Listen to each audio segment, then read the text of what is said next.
नमस्कार साथियों, आप सभी का मेरे ऑनलाइन क्लास में स्वागत है। आज हम पढ़ने वाले हैं सामाजिक बुराई के बारे में। जो सामाजिक बुराई होती क्या है, इसके प्रकार कौन कौन से हैं, इसके लिए कौन कौन से अधिनियम बनाए गए हैं, इसके बारे में पूरी डिटेल्स आज हम पढ़ने वाले हैं।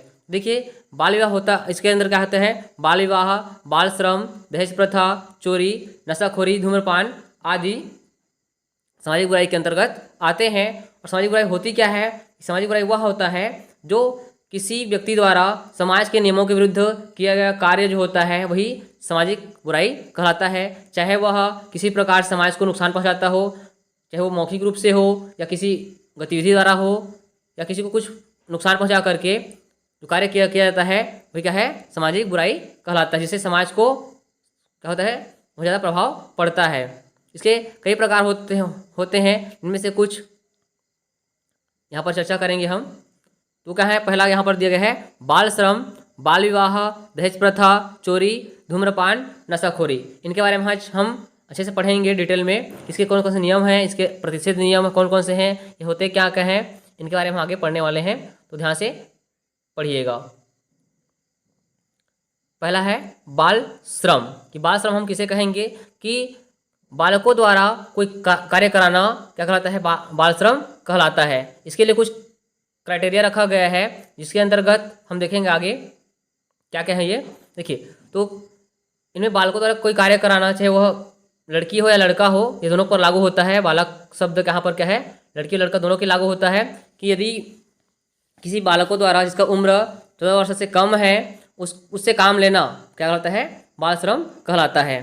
और इसके लिए अधिनियम बनाया गया है। संविधान के अनुच्छेद 24 में यह अधिकार उनको प्राप्त है कि 14 वर्ष के बच्चों को काम कराना क्या कहता है? बाल श्रम कहलाता है। उनको किसी गाड़ी पर काम कराना उस बच्चे का क्या कहता है? बाल श्रम के अंतर्गत आता है। इसके लिए बाल मजदूरी अधिनियम 1986 उन पर लागू होता है। यदि कोई कार्य करता पाया जाता है तो वो जो कार्य कराने वाले पर 1986 अधिनियम के अंतर्गत उन पर कार्रवाई की जा सकती है। अगला अधिनियम है कारखाना अधिनियम 1948। तो यह जो अधिनियम होता है 15 वर्ष से कम उम्र के बच्चों पर लागू होता है। यदि कोई बच्चा जो 15 वर्ष से कम हो और कारखाना में कार्यरत हो तो उस पर अधिनियम 1948 लागू होता है। उसके अंतर्गत उनको कार्रवाई की जा सकती है। अगला है खान अधिनियम 1952। इसके अंतर्गत यदि 18 वर्ष से कोई कम उम्र के बच्चे खान में या उद्योग में काम करते हैं तो वो वही बाल श्रम के अंतर्गत आते हैं और उनको अधिनियम 1952 के अंतर्गत जो कार्य करने वाले हैं उन पर कार्रवाई की जा सकती है। और अपवाद में एक है कि यदि कोई बालक जिसकी उम्र क्या है 14 वर्ष से कम है, यह विद्यालय के बाद अपने घर के व्यवसाय पर कार्य करता है, कहाँ पर? अपने घर पर कार्य करता है, तो उसे बाल श्रम नहीं माना जाता है। क्योंकि कई प्रकार के भ्रांतियाँ होती हैं कि यदि घर में काम करता है बच्चा तो क्या वो बाल श्रम के अंतर्गत आता है?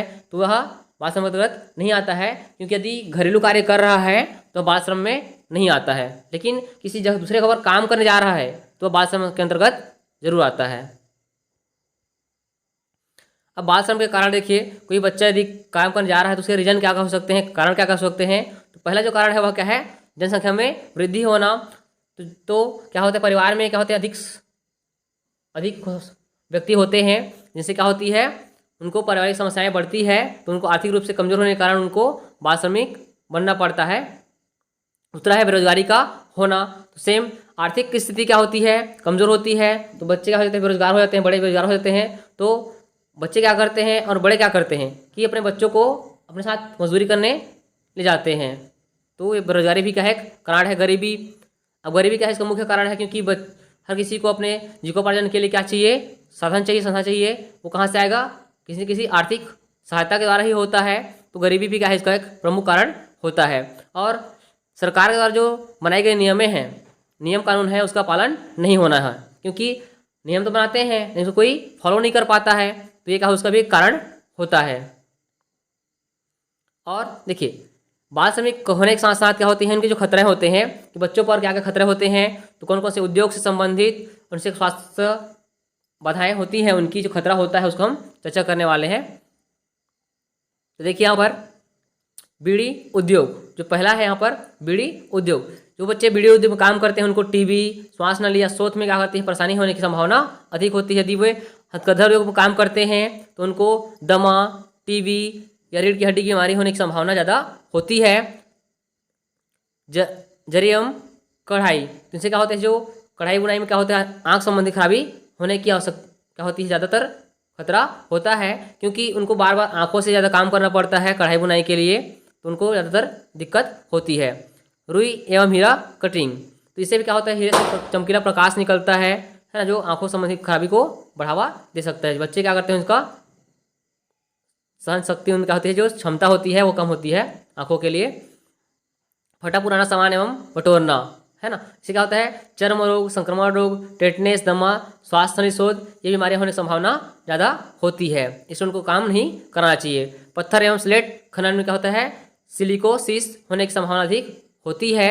चूड़ी उद्योग में क्या होता है, ताप, आघात, प्रभार, क्या होती है, चूड़ी में क्या होती है, उस उद्योग में बहुत ज़्यादा गर्मी होती है, उनसे आंखों की रोशनी भी जा सकती है और चर्म रोग भी हो सकते हैं, या सांस लेने में क्या होती है, परेशानी हो सकती है। स्लेट उद्योग से सिलिकोसिस होने की संभावना अधिक होती है। कृषि उद्योग में कीटनाशक दवाइयों के दुष्प्रभाव हो सकते हैं, मशीनों का दुष्प्रभाव पड़ सकता है, या उनकी जो स्नायु है वो क्या होती है, उसमें अत्यधिक उत्तेजना होने के कारण क्या होती है, ऐंठन हो सकता है, या ईंट भट्ठी में क्या हो सकता है, ऐंठन या सिलिकोसिस हो सकता है। बच्चों के स्वास्थ्य पर बहुत ज़्यादा प्रभाव पड़ता है इस चीज़ का। पीतल उद्योग से क्या होते हुए अंग विहीनता, उनसे क्या हो सकते हैं कि उनके कोई भी अंग को खराब हो सकते हैं, तपेदिक हो सकता है, उल्टी हो सकता है, खून और श्वसन में क्या हो सकती है, परेशानी होती है, या उनकी मृत्यु भी जल्दी हो सकती है, इसलिए बच्चों को काम नहीं करना चाहिए इन सब उद्योगों में। माचिस उद्योग, इनसे क्या होता है, उनको आग से क्या होती है, उनको दुर्घटना होने की संभावना ज़्यादा रहती है और उनकी मृत्यु भी तुरंत हो सकती है। शीशा एवं पावरफुल उद्योग, ये उद्योग क्या होती है, उनको दमा, श्वास नली, आँखों में खराबी, जलन, है ना, इस प्रकार से क्या होती है, बहुत ज़्यादा जलना हो सकता है। इस प्रकार से बहुत सारे क्या हो सकते हैं, उनके परेशानियाँ हो सकती है बाल श्रम होने की वजह से। अगला है उनके अंतर्गत विभिन्न कानून। तो बाल श्रम को रोकने के लिए बहुत सारे कानून हैं, जिनमें से हम कुछ चर्चा करने वाले यहाँ पर चर्चा कर रहे हैं। तो देखिए, पहला यहाँ पर बाल श्रमिक बंधक कानून अधिनियम 1933, तो इसके लिए 1933 का नियम बनाया गया है, और कारखाना कानून क्या होते हैं, जो 1948, जो कि 15 वर्ष से कम बच्चों पर लागू होता है। और महिलाओं में क्या होता है कि महिलाओं को सुबह संध्या से सुबह 6 बजे तक कार्य करना क्या है, प्रतिबंध है। कौन से अंतर्गत, कारखाना अधिनियम 1948 के अंतर्गत। महिलाओं को शाम को 7 बजे के बाद से सुबह 6 बजे तक कोई कार्य उनसे नहीं लेना है। अगर कोई कार्य लेता है तो कारखाना अधिनियम क्या होता है, 1948 के अंतर्गत दोषी हो सकता है, दोषी होगा। तीसरा है खान कानून 1952, जिसको हम पहले बता चुका हूँ आपको। प्रशिक्षु कानून 1961, जो क्या होता है, 14 वर्ष से कम बच्चों को काम पर लेना, 14 वर्ष से कम बच्चों को काम पर लेना क्या कराएगा, 1961 के अंतर्गत वह क्या हो सकता है, विभिन्न कानून बनाया गया है। बीड़ी व सिगार कर्माकर के लिए 1966, जो क्या धूम्रपान के काम करते हैं, या धूम्रपान संबंधित कोई कारखाना है उसमें काम कर रहे हैं, तो उसके लिए 1966 का कानून उन पर लागू होता है। बाल श्रम एवं प्रतिषेध कानून 1986, इसको क्या है, रोकने के लिए सबसे पहले कमेटी गुरुपद स्वामी का गठन किया गया था, और इसकी विस्तृत अध्ययन के बाद उनको 1986 में लागू किया गया। इसमें क्या होता है, जो घरेलू इकाइयों को छोड़ करके 14 वर्ष से जितने भी बच्चे हैं उनको क्या हो सकता है, काम कराना क्या है, प्रतिबंधित किया गया है। जैसे आपको पहले बता चुका हूँ कि घरेलू कार्य करेंगे उन पर वह नियम लागू नहीं होता है, लेकिन यदि किसी और के घर में जाकर काम करते हैं, किसी कारखाना में या कहीं और काम करते हैं, मजदूरी करते हैं, तो उन पर यह नियम लागू होगा। इसके लिए सजा में क्या हो सकता है, उनको 3 माह से 1 वर्ष की अवधि तक कारावास या 10 से 20 हज़ार तक का जुर्माना या दोनों हो सकता है, उनको इसका प्रावधान किया गया है।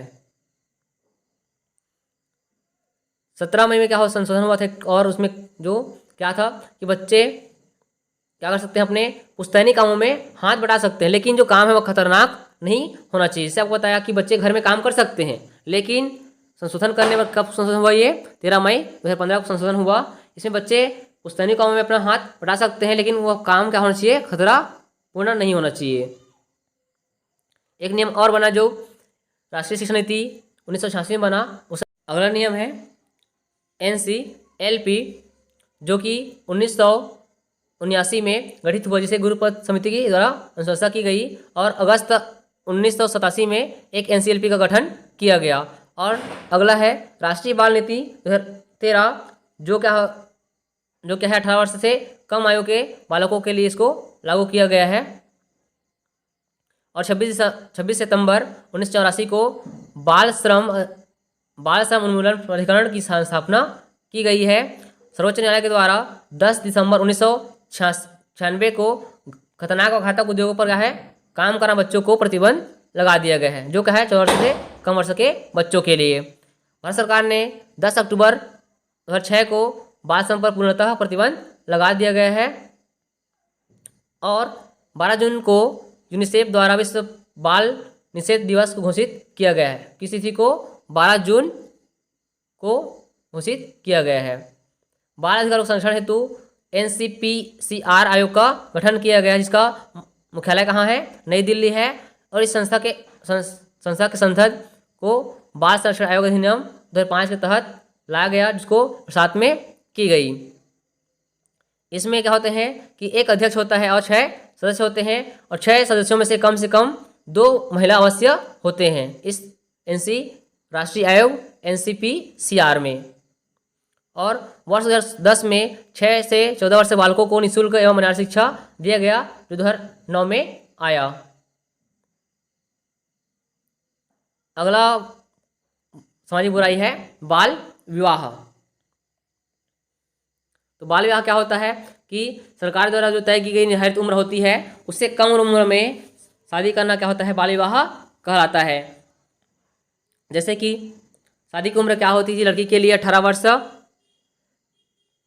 और लड़के की उम्र कितना? 21 वर्ष निर्धारित किया गया है। अगर इसे उसकी पहली शादी की जाती है, किसी उम्र की क्या होती है 18 साल नहीं हुआ है, या किसी लड़के का उम्र 21 साल नहीं हुआ है, तो उनको शादी करना क्या होता है? बाल विवाह के अंतर्गत आता है, जो कि इसको अब बढ़ा कर क्या और लड़कियों की क्या कर दी गई है? 21 वर्ष कर दी गई है, और लड़कों की 23 वर्ष कर दी गई है। और भारत में सबसे अधिक बाल विवाह वाला राज्य कौन सा है? तो वह क्या है? बिहार है। और सबसे कम बाल विवाह वाला जो प्रदेश है कौन सा है? वो हिमाचल प्रदेश है। और राजस्थान में अक्षय तृतीया और पीपल पूर्णिमा के दिन सैकड़ों बच्चों को क्या कहते हैं? बाल विवाह के बंधन में बांध जाता है, जिसे अबूझ-साव कहा जाता है। क्योंकि यह बहुत ही ज़्यादा प्रचलित है। कहाँ प्रचलित है? राजस्थान में। और इसके लिए जो अधिच्छेद नियम बनाए गए हैं, जो नियम कानून बनाए गए हैं, वह एक अधिनियम का है 1 नवंबर 2007 को लागू हुआ। और इसके पहले भी और अधिनियम लागू किया गया था, जो 1929 में बनाया गया था, जो imperial legislative council of India में पारित हुआ, जिसके लड़कों की क्या है आयु क्या थी? लड़कियों की आयु 14 वर्ष थी, और लड़कों की आयु क्या थी?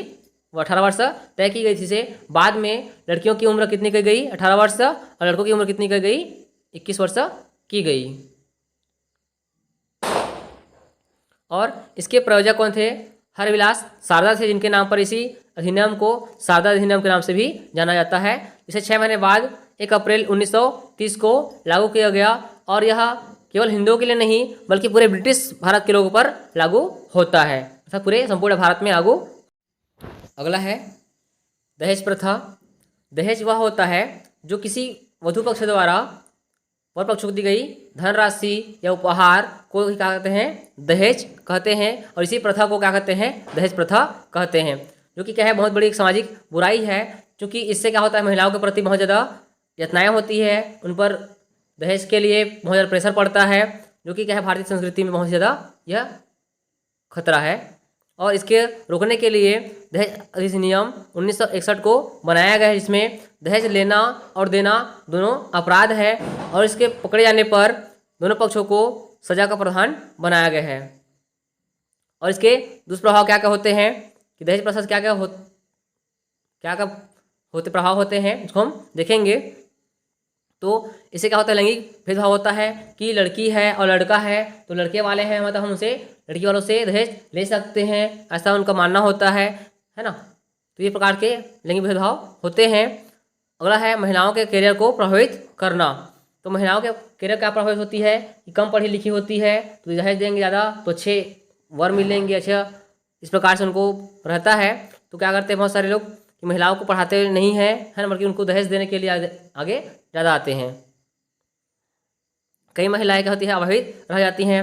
तो क्या होती है इससे अगर कोई दहेज नहीं देने को तैयार होता है या उनको पढ़ा लिखा नहीं जाता है तो क्या होती है उनको विवाह से वंचित रहना पड़ जाता है। महिलाओं का वस्तुतिकरण कि महिलाओं को क्या कहता है वस्तु स्वरूप समझा जाता है कि महिला क्या है वस्तु है ना, उनके साथ बहुत सारे धन राशि लेकर आएगी तो हम उनको स्वीकार करेंगे, ऐसा लोगों का मानना होता है।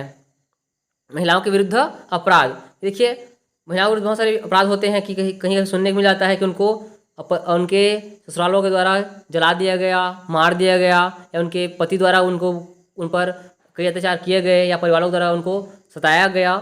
ऐसे बहुत सारे अपराध सुनने और देखने को मिलता है हमारे समाज में। तो इसको रोकने के लिए बहुत सारे अधिनियम बनाए गए, कानून बनाया गया है। उनमें जो अधिनियम है वह है 1961 का अधिनियम। इसमें कहते हैं कि दोनों, इसमें क्या होता है, इस नियम के अंदर क्या होता है कि दहेज लेना और दहेज देना दोनों का इसमें वर्जित है। और इसको क्या किया गया 1961 में 2 बार संशोधित किया गया। कौन से अधिनियम को, अधिनियम 1961 को। इसमें क्या होता है कि 1961 की धारा 3 के तहत सजा लेने क्या होता है दहेज देने वाले पर और लेने पाने पर कम से कम 5 साल की सजा और 15 रुपये जुर्माना का शामिल है। साथ साथ जो दहेज का मूल्य जो है उससे अधिक हो सकता है, जितना दहेज दिया गया है उससे या उससे अधिक मूल्य हो सकता है। और दहेज की मांग करना भी अधिनियम 1961 के धारा 4 के तहत आता है, जिसमें 6 महीने की सजा है ना, या 15,000 रुपये तक जुर्माना, या 5 साल तक कह सकता है उनको सजा हो सकती है। इसके साथ साथ अधिनियम 61 के तहत धारा 8, धारा 3 और 4 की सजा को कठोर बनाने के लिए जो यह क्या होता है कि वह गैर जमानती होता है, उसमें कोई जमानत नहीं होता। एक बार उनको सजा मिल गया तो उनका सजा माफ़ नहीं होगा। दहेज हत्या कई प्रकार से बताया आपको कि उन पर कोई हत्या की जाती है, मारपीट हो जाता है, जो को जला दिया जाता है। इसके लिए धारा 304B में 1980 के तहत दहेज हत्या संबंधित बनाया गया है। इसमें यदि महिला की मौत शादी के 7 साल के भीतर उनको शारीरिक चोट लगने से, जलने से या अप्राकृतिक रूप से उनको होती है, यदि यह साबित हो जाता है कि उसके पति या उसके पति के रिश्तेदारों द्वारा, उसके ससुराल वालों द्वारा क्या कहते हैं उनको कोई हत्या की गई है, तो इसके लिए उनको ससुराल वालों को 7 साल की कैद और अधिकतम आजीवन कारावास की सजा हो सकती है। और अगला है यहाँ पर अधिनियम बनाया गया उसके अंदर कि पति या पति के रिश्तेदार एक महिला के प्रति क्रूरता, मतलब उनको सताना, यातना करना, भारतीय दंड संहिता के 1980 के अंतर्गत धारा 498A के अंतर्गत इसके लिए प्रावधान क्या दिया गया है कि यदि पति द्वारा या उसके घर वालों के द्वारा क्रूरता किया जाता है, उत्पीड़न किया जाता है, तो कारावास के तहत इनको 3 साल अधिक, जो यहाँ पर दिया गया है ना 7 वर्ष की कैद, उसको 3 साल तक और उसको बढ़ाया जा सकता है। इस प्रकार से अधिनियम यहाँ पर उनको लागू होता है, जो कि बहुत महत्वपूर्ण है। अगला है चोरी। तो चोरी क्या होता है? चोरी हम सभी जानते हैं कि चोरी क्या कहलाता है, किसी भी व्यक्ति के सहमति के बिना उसकी वस्तु को, है ना, या उसकी संपत्ति को लेना क्या कहलाता है, चोरी कहलाता है। यदि हम किसी से बिना पूछे लेते हैं, उनके सामान को छूते हैं या फिर उनको अपने पास रख लेते हैं बिना पूछे, तो चोरी कहलाएगा। चोरी करने का कारण क्या होता है? क्योंकि किसी कार्य करने के लिए कोई ना कोई कारण जरूर होता है। तो चोरी का जो मुख्य कारण क्या होता है? गरीबी होता है, या जिसे क्या होते हैं अपनी दैनिक जीवन की सामग्रियों को ले पाने में असमर्थ होते हैं या आर्थिक रूप से कमजोर होते हैं, वैसे वो लोग चोरी करना ज़्यादा, चोरी करने ज़्यादा क्या होते हैं, अधिक आकर्षित होते हैं। कोई व्यक्ति क्या करते हैं अपने जरूरतों को, सामान को पूरा करने में असफल होते हैं, क्या होता है वो अपना चोरी का रास्ता अपनाता है। इसलिए जो व्यक्ति चोरी करते हुए पकड़ा जाता है, चोरी की वस्तु से पास मिल जाती है, तो चोरी की धारा क्या होती है 378 के अंतर्गत उनको चोरी का जो प्रावधान सजा है उनको मिलती है। अगला है नशाखोरी या धूम्रपान। तो हम सभी जानते हैं कि नशाखोरी क्या होती है, बहुत ज़्यादा हमारे समाज में व्याप्त है। इससे बहुत सारी परेशानियाँ होती है धूम्रपान करने से। धूम्रपान करने से क्या होती है कि यदि कोई व्यक्ति धूम्रपान करता है तो केवल उसके स्वास्थ्य को नहीं बल्कि सामने वाला जो भी साथ में है उनके स्वास्थ्य को क्या होता है, बहुत ज़्यादा नुकसान पहुंचता है। इसीलिए विश्व निषेध दिवस 31 मई को है, जो क्या होता है विश्व तंबाकू निषेध दिवस 31 मई को मनाया जाता है कि धूम्रपान नहीं करना है।